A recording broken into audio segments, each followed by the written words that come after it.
नमस्कार। आज की मेरी कविता का शीर्षक है नेताजी। आजकल चुनाव का माहौल चल रहा है और हमारे एमपी में भी अब कुछ ही महीनों बाद चुनाव आने वाले हैं।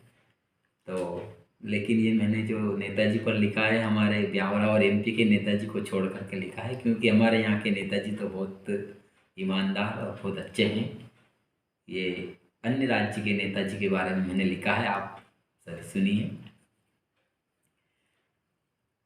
मेरी कविता का शीर्षक है नेताजी। जब भी चुनाव आते हैं, हाँ जब भी चुनाव आते हैं, नेताजी कुछ ज़्यादा ही सक्रिय हो जाते हैं। अरे जब भी चुनाव आते हैं, नेताजी कुछ ज़्यादा ही सक्रिय हो जाते हैं। फिर वो वोट मांगने गली गली में जाते हैं। जब भी चुनाव आते हैं, नेताजी कुछ ज़्यादा ही सक्रिय हो जाते हैं और वोट मांगने फिर वो गली गली में जाते हैं। जनता को खूब मक्खन लगाते हैं। कहते हैं मुझे जितवा दो। क्या कहते हैं?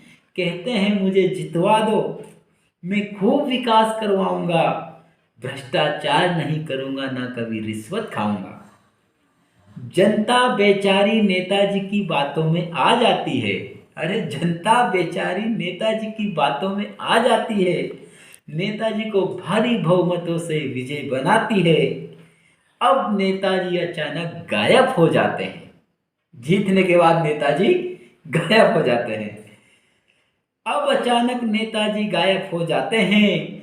गली गली चौराहों पर नेताजी के गुमशुदा के पोस्टर लग जाते हैं।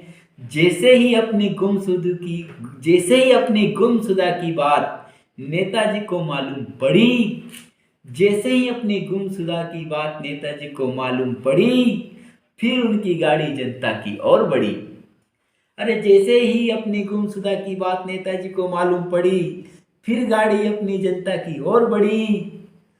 जनता के बीच आकर बोले, विकास पर काम जारी है, बड़े बड़े प्रोजेक्ट की फाइल मेरी गाड़ी में पड़ी है। विकास सबका होगा, विकास सबका हो रहा है, पर पहले मेरी बारी है, पर पहले मेरी बारी है।